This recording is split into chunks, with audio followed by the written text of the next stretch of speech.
بسم الله الرحمن الرحيم. سيدهم وخاتمهم حبيب إله العالمين أبي القاسم المصطفى محمد اللهم صل على محمد وآل محمد وعلى أهل بيته الطيبين الطاهرين المعصومين والصفوة الخيرة من أصحابه المنتجبين ومن تبعهم بإحسان وإيمان إلى يوم الدين. الحمد لله الذي هدانا لهذا وما كنا لنهتدي لولا أن هدانا الله. أعوذ بالله من الشيطان الرجيم. بسم الله الرحمن الرحيم. هل أتى على الإنسان حين من الدهر لم يكن شيئا مذكورا. إنا خلقنا الإنسان من نطفة أمشاج نبتليه وجعلناه سميعا بصيرا. إنا هديناه السبيل إما شاكرا وإما كفورا. إنا أعتدنا للكافرين سلاسل وأغلالا وسعيرا. إن الأبرار يشربون من كأس كان مزاجها كافورا. عينا يشرب بها عباد الله يفجرونها تفجيرا. يوفون بالنذر ويخافون يوما كان شره مستطيرا. ويطعمون الطعام على حبه مسكينا ويتيما وأسيرا. إنما نطعمكم لوجه الله. إنما نطعمكم لوجه الله لا نريد منكم جزاء ولا شكورا. صدق الله العلي العظيم. It's my immense honor and pleasure to be among you today on such a special occasion, the birth of three universal leaders and three shining stars in the history of mankind. First, the birth of the third Imam, Al-Imam Abu Abdullah Al-Hussein, alayhi salatu wassalam, followed by the birth of his son, the righteous son, Al-Imam Ali ibn al-Hussein Zayn al-Abidin. And third, the birth of a hero who decided to give his life when he was only 33 to defend this religion and to make sure that we receive the Book of God and the guidance and the tradition of his apostle, Prophet Muhammad sallallahu alayhi wa sallam. And this is Abu al-Fadl Abbas alayhi salam. I extend my congratulations to all of you, my brothers and sisters, on these three happy occasions. Every day in our life we face a struggle. We face a challenge between two powers. There are two powers that are trying to polarize us, and they are very forceful and very dominant. On the one hand, we have the reason, we have the aql, the intellectual power, the reasoning power. On the other hand, on the opposite direction, we have the emotions, we have the desires, and there is an ongoing battle, a raging battle between the two. They are trying to pull us to their own directions, to their own sides. Every single day. إِنَّا خَلَقْنَا الْإِنسَانَ مِنْ نُطْفَةٍ أَمْشَاجٍ, a complex system of goodness on the one hand and evil, of truth on the one hand and falsehood on the other hand. We created him from this complex structure, so we put him to test. نبتليه. This is the wisdom, and this is the main reason why we are here.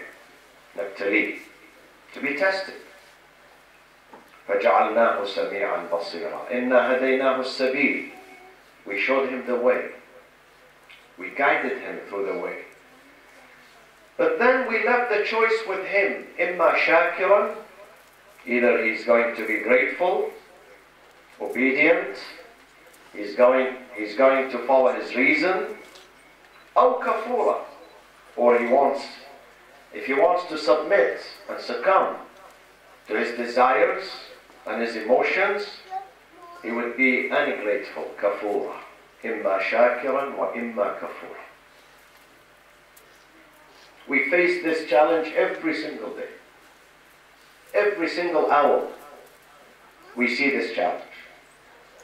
Today, this morning when you woke up, this Sunday morning, you face this challenge. Your reason tells you have to build yourself. You have to do something positive in this life. You have to prepare yourself for the future. You have to help. You have to achieve something. Your emotions, on the other hand, say to you, let's go and have fun. Enjoy your time. Enjoy these days and these hours and these years. You are still young. You have no responsibility in this life. Go and have some party. Your friends are waiting for you. You're going to enjoy partying with them, drinking, dancing. Go and use drugs. Do this stuff and that stuff. There is a struggle. It goes in our mind. Every single day we face this challenge. Of course, Satan, when he comes to you, he speaks about partying, about drinks, drugs, and other things. When it comes to people like us, he knows we don't go to parties. So he presents us with other challenges. He knows that if he says don't to pray, I would not listen to him. He knows that if he tells me drink, I would not listen to him. But then I am susceptible for other things, other challenges. One of them is ghiba, backbiting.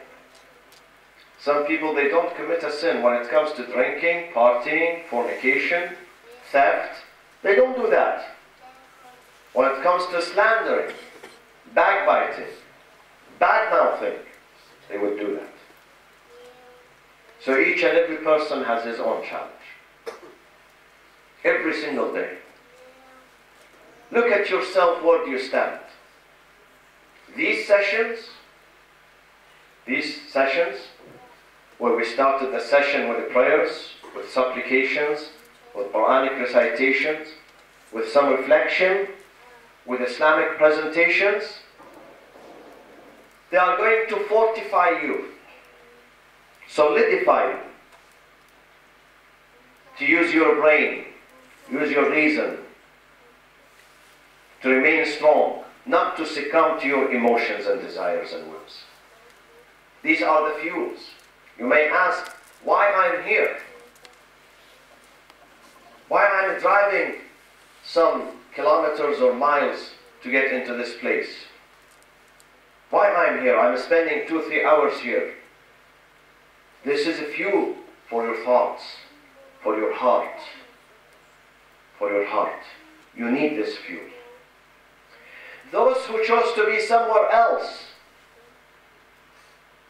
last night, Saturday night, Friday night, today, Sunday. They chose to be somewhere else. Places of corruption. They are intoxicating themselves. When they use drugs, when they drink, when they listen to music. Earlier, one of the leaders here asked me, is music forbidden or acceptable? And then he asked me why. Why there are certain types of music are forbidden? Because they are intoxicants. They intoxicate your mind. They intoxicate your soul. In the same way that this book, the Holy Quran, inspires you, energizes you, rejuvenates you, drugs, alcohol, dancing, loud music, crazy music, they intoxicate you. Pornography weakens you. Sometimes it looks very tempting. People think that they are enjoying themselves, relieving themselves from some pressure. Maybe this is in the short term. In the long term, they are intoxicants. They are poisons. In the long run, they destroy, they kill. Have you seen some people when they smoke cigarettes? They are under pressure. I know some people, he says, if I cannot smoke, I cannot talk.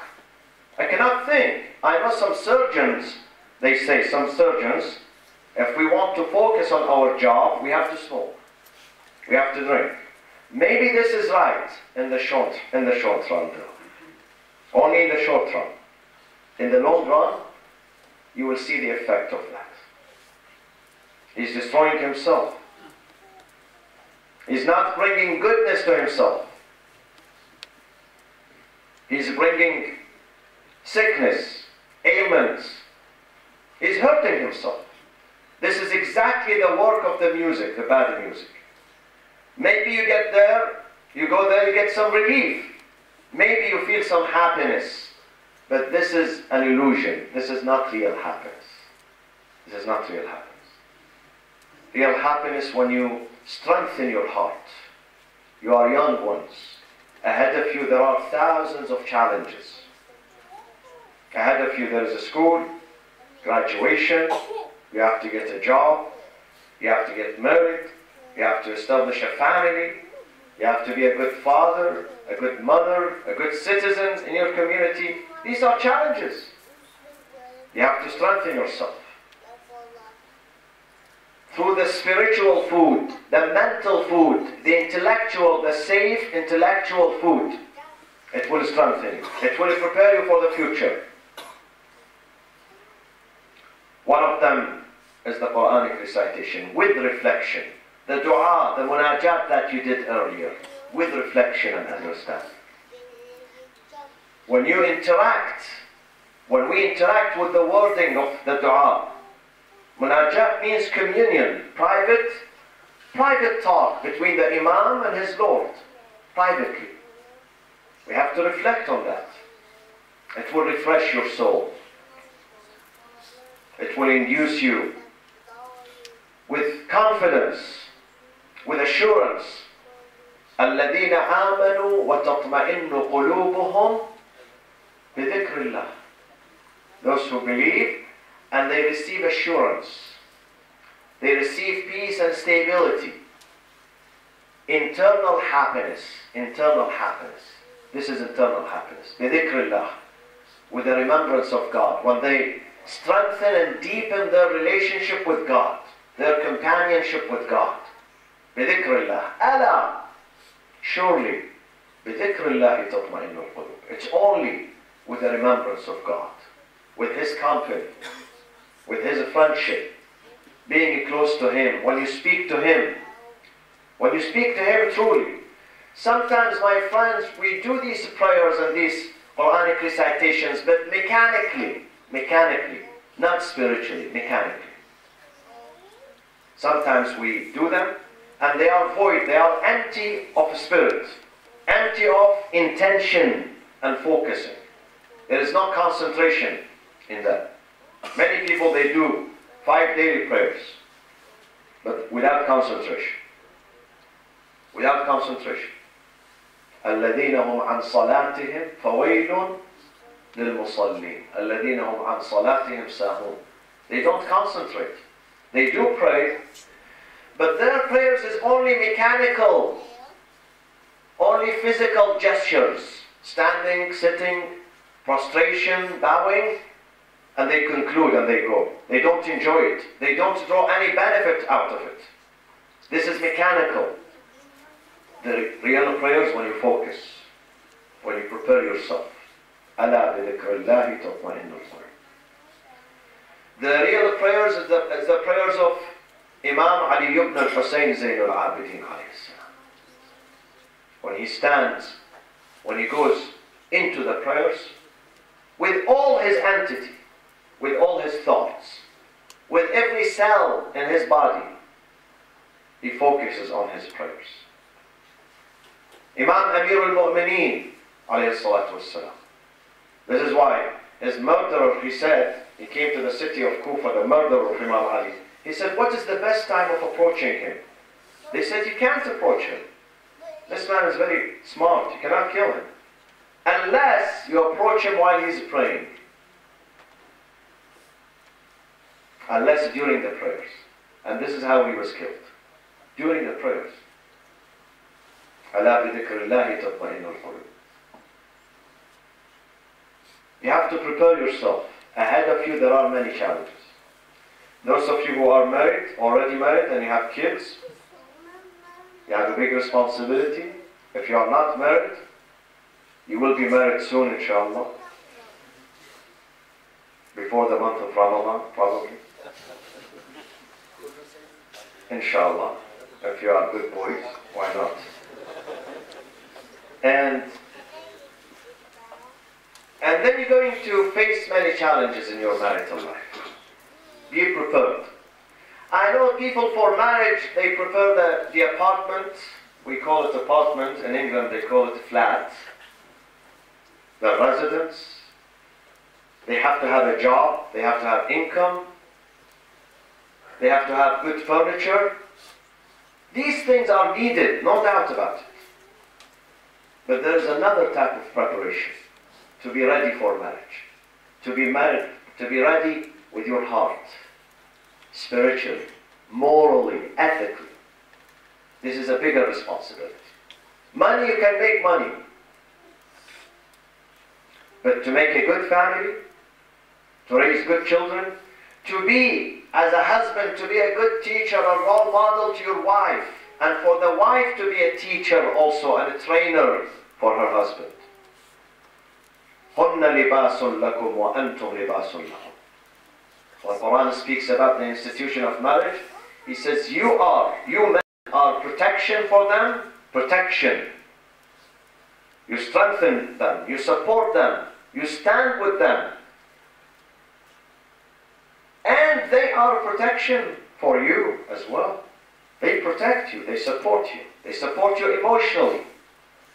وَمِنْ آيَاتِهِ أَنْ خَلَقَ لَكُمْ مِنْ أَنفُسِكُمْ أَزْوَاجًا. For what? To eat together? To sleep together only? لِتَسْكُنُوا إِلَيْهَا. لِتَسْكُنُوا إِلَيْهَا. You may find psychological, emotional shelter and stability. لِتَسْكُنُوا إِلَيْهَا. This is why we get married. You find stability in the institution of marriage. But today we see exactly the opposite.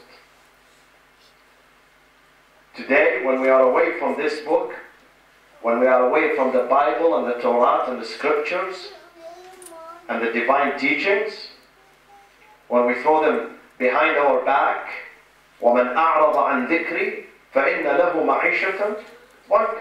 We suffer. We suffer. The institution of marriage is suffering, on decline. The rate of divorce in some parts of Europe 50%, 60%. In America 70%. More than 70%. More than 70%. If 100 people, they get married today, Sunday, June 1st. Yeah, today is June 1st. Next year, By June 1st, 2015, 70% of them are divorced. This is a catastrophe. This is a disaster. A disaster. The society pays the price. Children pay the price. All of us, we pay the price. We may make money. We may have good economy. But when it comes to the family, you see the collapse of the institution of family. Because we don't follow the teachings of the book. We don't follow. Neither the Muslims are following their books, nor the Christians. You see many churches around you, many temples, many places of worship. But as the Imam said, one day Imam al-Sadiq was doing the circumambulation, the tawaf around the Kaaba. One of his, and it was very super crowded, one of his followers said, oh, the son of the Prophet, it's very crowded, it's good. The Imam said to him, he said to the Imam, Ma akthar al-hajij ibn Rasulullah. We have plenty of people, pilgrims. They crowded the place. He said to him, Ma aqall al-hajij wa akthar al-dajij. What you see is noise pollution, yes. Plenty of people. But those who do real Hajj, they are very few. Those who are enjoying the Hajj are very few. Those who came ready to do the pilgrimage, to strengthen their ties with their Lord, to be more humble, more pious, more righteous, very few. Very few. وَأَكْثَرُهُمْ لِلْحَقِّ كَارِهُمْ. Yes, we have religious institutions, and it gets packed sometimes. All religions, all religions. Go to Muslim countries, go to Friday prayers. Mosques are packed with worshippers. But then go to the market and look for Islam in the market. Is the marketplace Islamic when people deal with each other? Yesterday, when I was just flying into Brussels from London, I was reading the New York Times on Saturday. And there was a survey, a chart, putting the number of the refugees who come to the European shores here, seeking asylums. And they were putting the nationalities of those refugees. Maybe 20 countries. 20 countries. All of these countries are Islamic countries. Islamic countries. And the reason they come, because they have civil war. They don't have security. They don't have stability. They don't have jobs. They don't have respect. They don't have a future. One of them was interviewed. He was asked that, don't you dare that you're going to drown in the Mediterranean? Many people before you, they went and they died. He said, to drown there in the Mediterranean is better than burning the humility here in my city, in my town. See? These are Islamic countries. Where is Islam? Where is Islam? Where is the real Islam in our life? When the Prophet, they asked one of his wives, how was the manners of the Prophet? She said, كَانَ خُلُقُهُ الْقُرْآنِ. His manners were in this book. Everything this book said good, he would practice it. Everything this book says it's bad, he would avoid it. We have the hadith. Imam al-Sadiq alayhi salatu wassalam. رُبَّ تَالٍ لِلْقُرْآنِ وَالْقُرْآنُ يَلْعَنُهُ. How often someone recites the Quran and the Quran curses him. He says to him, you just read me. You don't practice me. You don't respect me. You don't respect me. You only read me. Nowadays we don't even read the Quran, let alone practicing it. We don't do.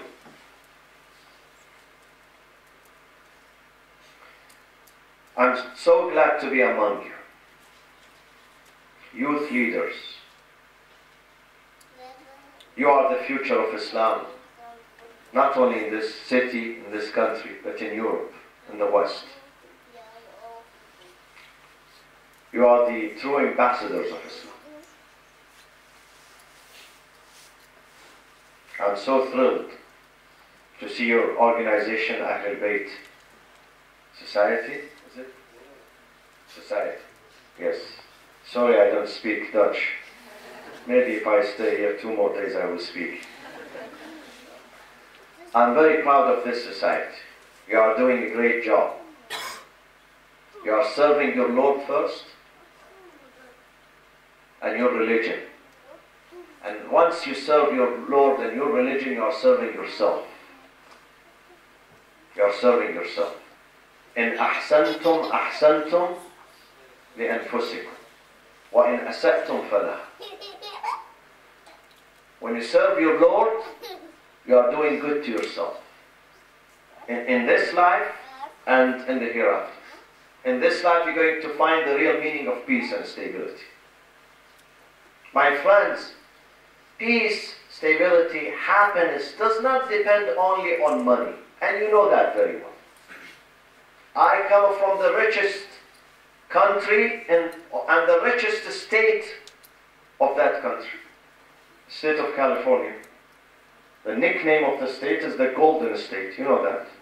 You watch movies, don't you? The Golden State, people are rich. The economy is the 5th strongest in the whole world. But we have around us people who live in misery, who live in pain.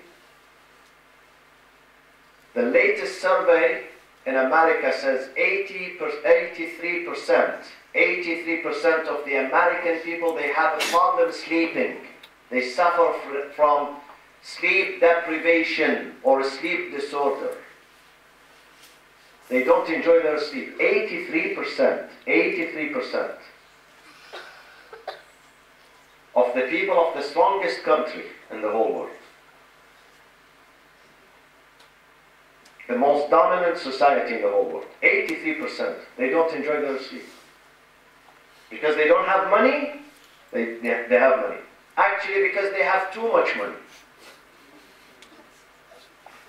And sometimes the money, if you know how to use it, it becomes means for prosperity, success and happiness. If you mishandle it, it becomes the means for damnation. You lose yourself, you lose your family, you lose your society with the same money.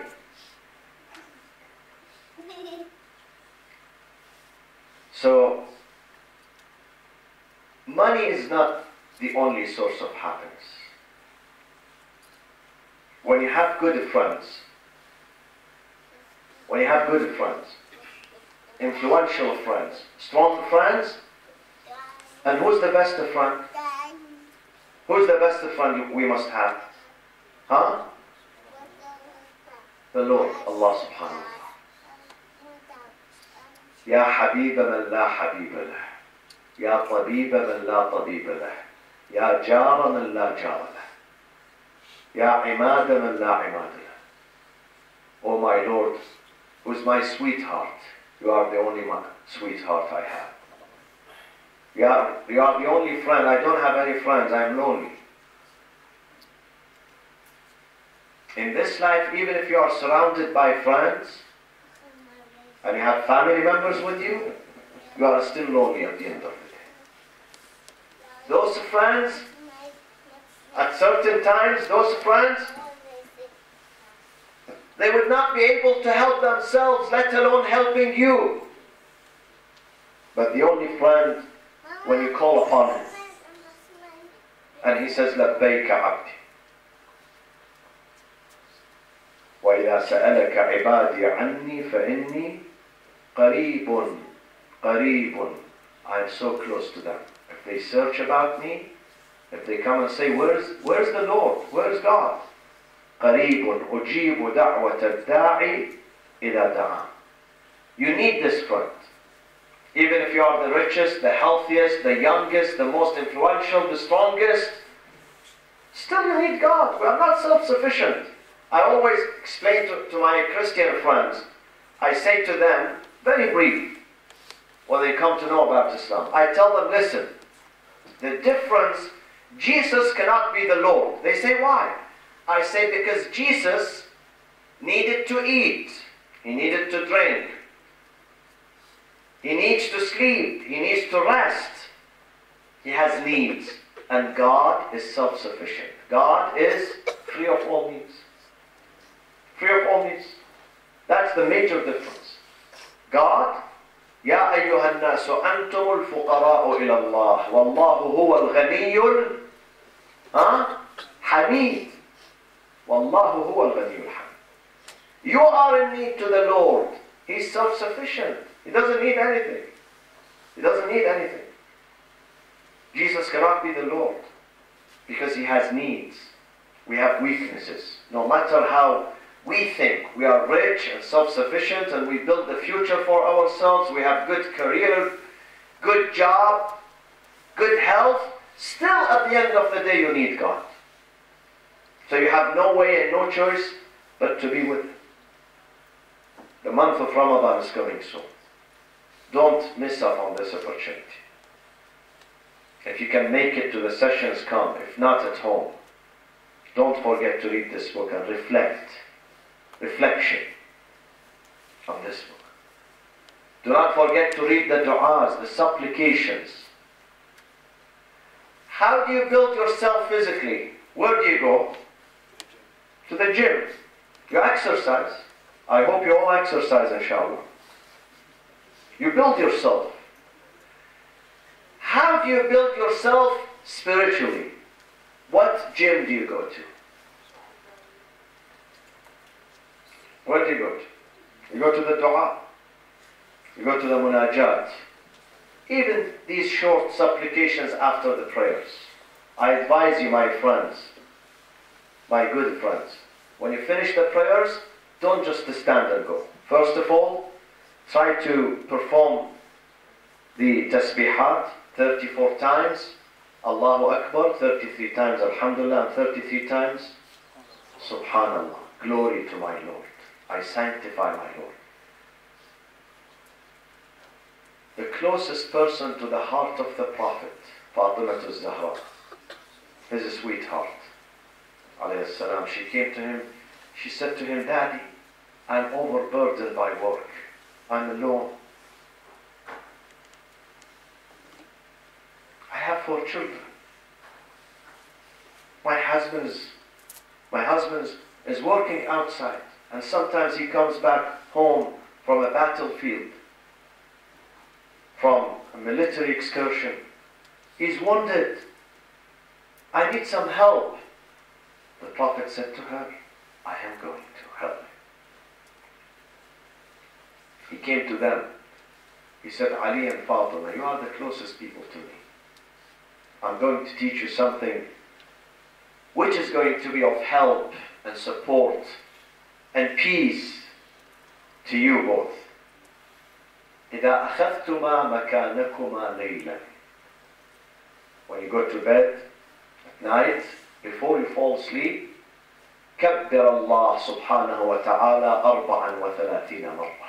Say 34 times, Allahu Akbar, 33 times, Subhanallah, Alhamdulillah, 33 times, Subhanallah. You will feel the sense of relief. You will feel the strength, spiritual, mental, psychological. Sometimes you find yourself weak. Today you feel you are weak. A day comes that you feel you are deserted. Your friends are not with you. Nobody is paying attention to you. Nobody is listening to you. You are left alone. But God is not absent. He is there. وَإِذَا سَأَلَكَ عِبَادِي عَنِّي فَإِنِّي قَرِيبٌ. He's close to you.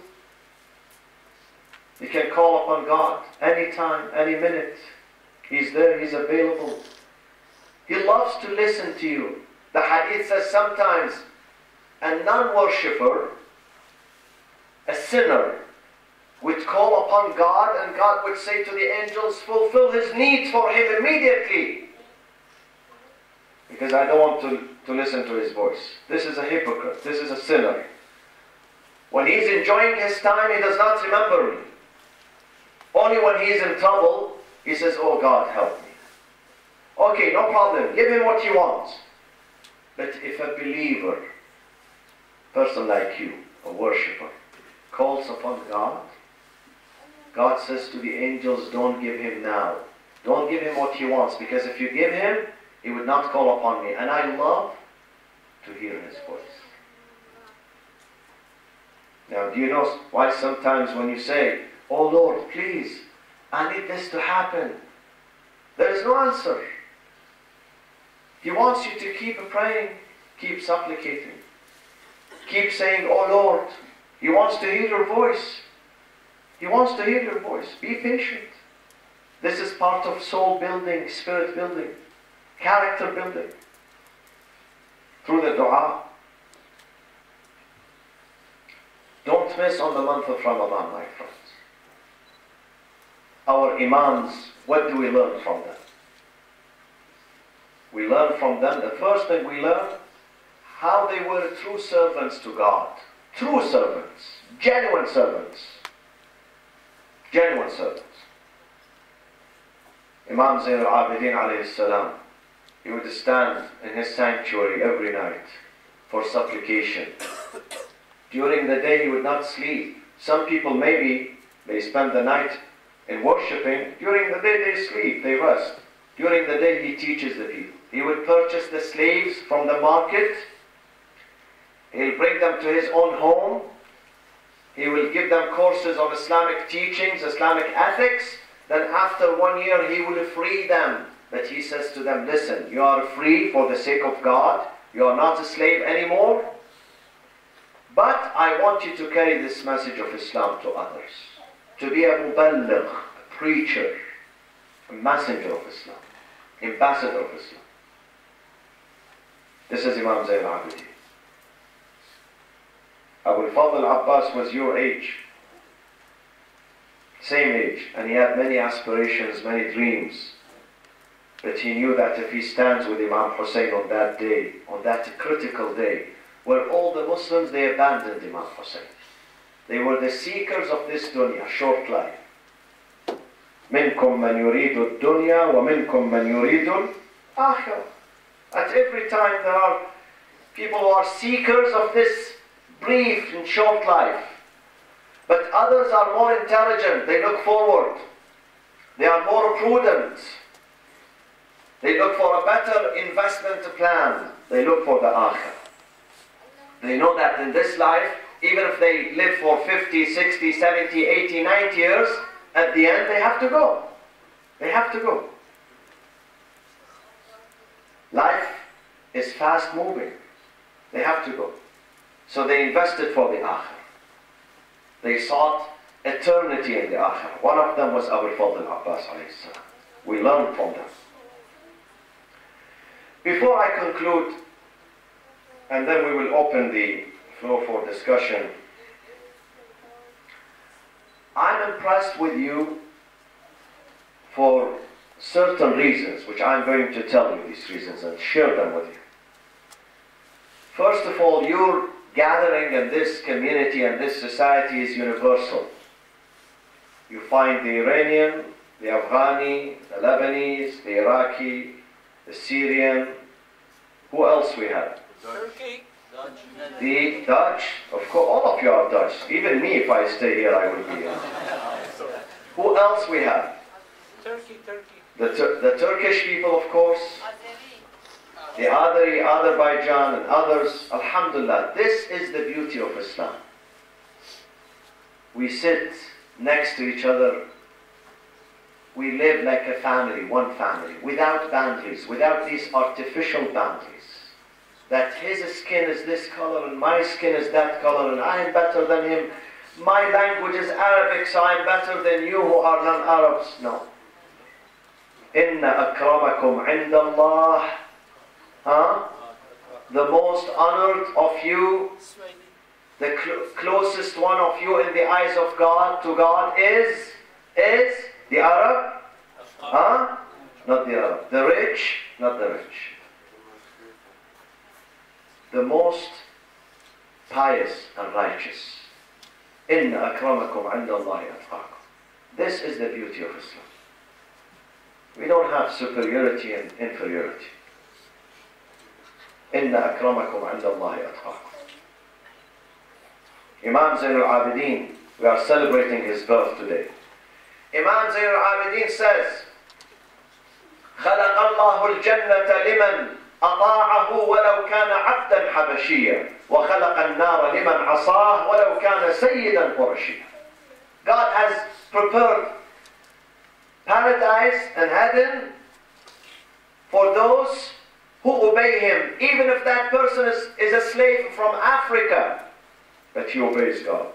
God would send him to paradise. And He prepared the hellfire for the one who challenges Him, defies Him, and is disobedient to Him. Even if that person is from the heart of Mecca, from the family of the Prophet. Don't you read the Quran? تَبَّتْ يَدَا أَبِي لَهَبٍ وَتَبْ مَا أَغْنَى عَنْهُ مَالُهُ وَمَا كَسَبْ سَيَصْلَى نَارًا ذَاتَ لَهَبٍ. A person who is the paternal uncle of the Prophet, he is the brother of his father. Imagine. God says he will go to the hellfire because he defied God. He rejected the truth. This is the standard we have here. I cannot claim that I'm from Iraq, I'm better than you. This person is from this city, that person is from that family. Even Sayyid and non-Sayyid, in the eyes of God, they are equal. They are equal. I believe those who are non-Sayyids are better than the Sayyids if they are religious. Because I might say, well, I'm the grandson of the Prophet, so it's better for me to be good. But you don't have any biological relationship with the Prophet. Your relationship with the Prophet and Ahlul Bayt is spiritual and moral. So you are better than me. This is the reason why I love. Do you listen to what I say? I love this place and this gathering because it is universal. It's not regional. It does not belong to this community or that, and keep it like that. This is the beauty of Islam. If you want to prosper and advance, keep it open for all. And also it's not only for men, because last night I went to a mosque, I saw nothing but men, alhamdulillah. Where is the other side? God only created men?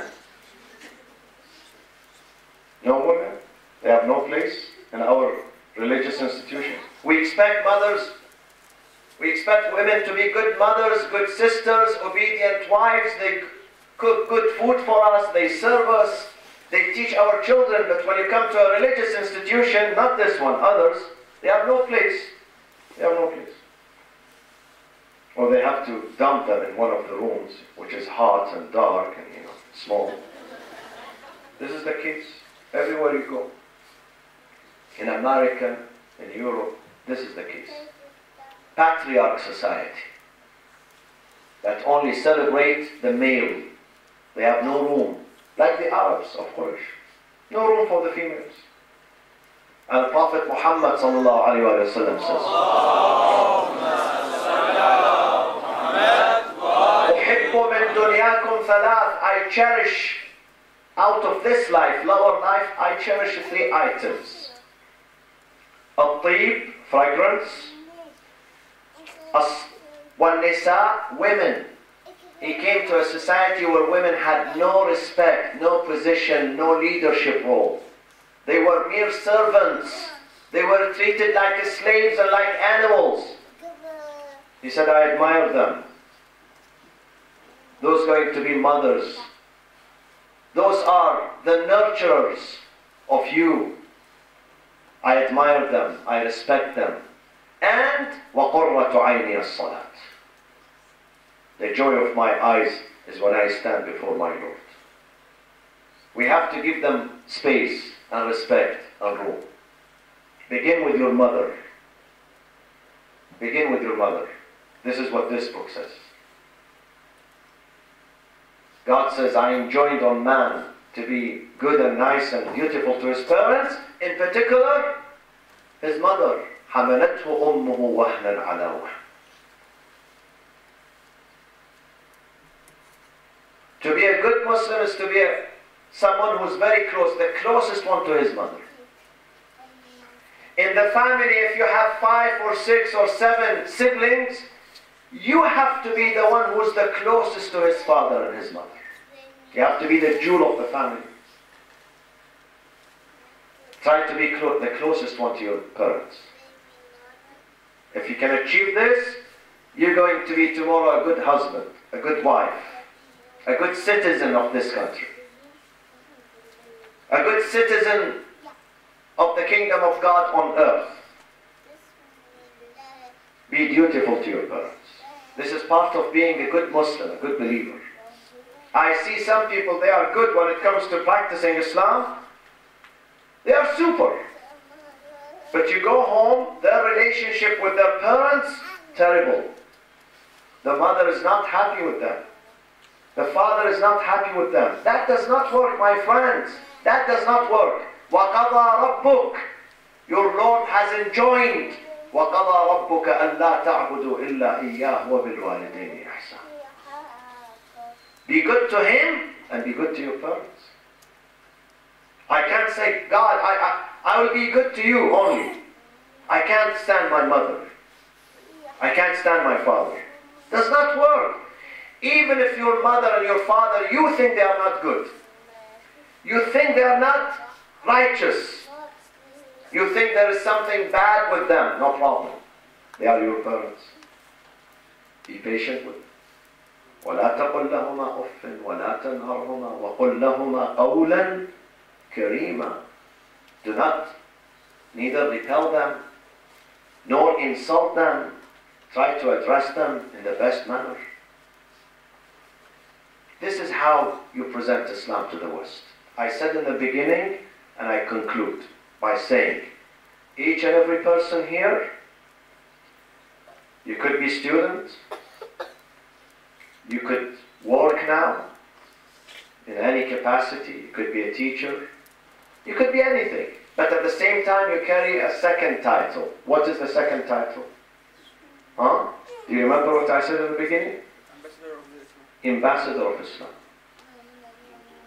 You are a representative of Islam.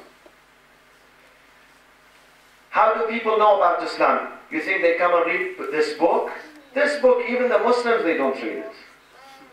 Let alone the non-Muslims. They look at you. They look at your behavior. They look at your hijab, sister.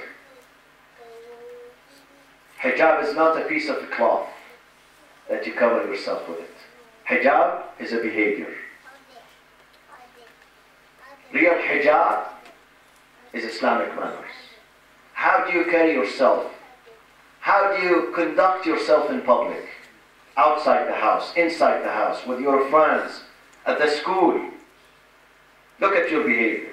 Does your behavior conform with Islam? You say you love Fatima to Zahra. Does your behavior, you can answer this question yourself. Does it conform with Fatima to Zahra and her values? With Zainab alayhi salam and her values? Ask yourself. You the guys here, you say you love Ali al-Akbar. You love Imam Hussein. We just heard beautiful poetry about Imam Hussein. We all love him. We love him. We just chant, huh? Hussein, Hussein, that's it? It's not there. You have to conduct yourself in a way that when Hussein looks at you, he says, yes, I love this person. In his behavior, ad-deen al-mu'amala. Ad-deen al-mu'amala. Deen, religion is the way you conduct yourself, your behavior with others. When you walk, when you eat, when you buy, when you study, when you speak to others. Ad-deen al-mu'amala. This is Islam. You have a big responsibility here. God wanted you to come. God, those are your parents here, the old generation, including me, decided in 1991, 1992, 1993, 94, 2005 to move to the Netherlands, to Belgium, to Europe, to America. So we came here, maybe by accident, maybe by design we came here for a reason. Now you are the ambassador of Islam. You have a big responsibility. Once you leave this place, even when you park your vehicle outside, you have to park your vehicle in an Islamic way. Don't occupy other people's space. Do not insult others. When you drive, when you pull away from here, when you leave this place, are the neighbors happy with this?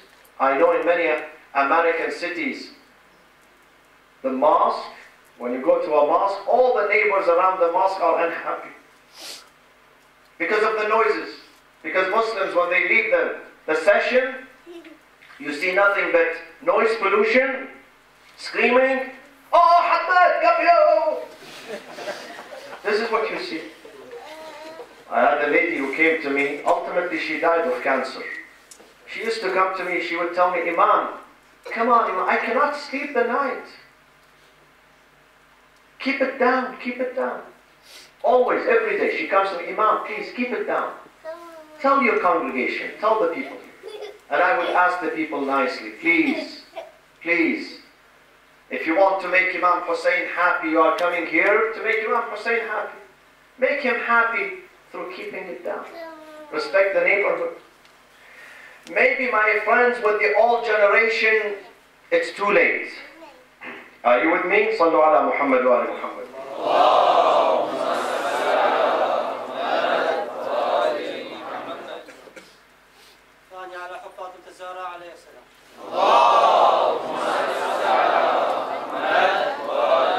Maybe with the old generation, it's too late. We cannot change them. Maybe. Unless, although I don't give up, I say there is room for change. There is room for change. 2 years ago, and I tell you why there is room for change. 2 years ago, in America, we had the leader of Salafism and Wahhabism in America, an Egyptian leader. Man number one among the Salafi school of thought, from Egypt, an old man. 2 years ago, he shifted 180 degrees from being a hate monger, someone who hates Ahlul Bayt and the Shia, into being now a full Shia, alhamdulillah.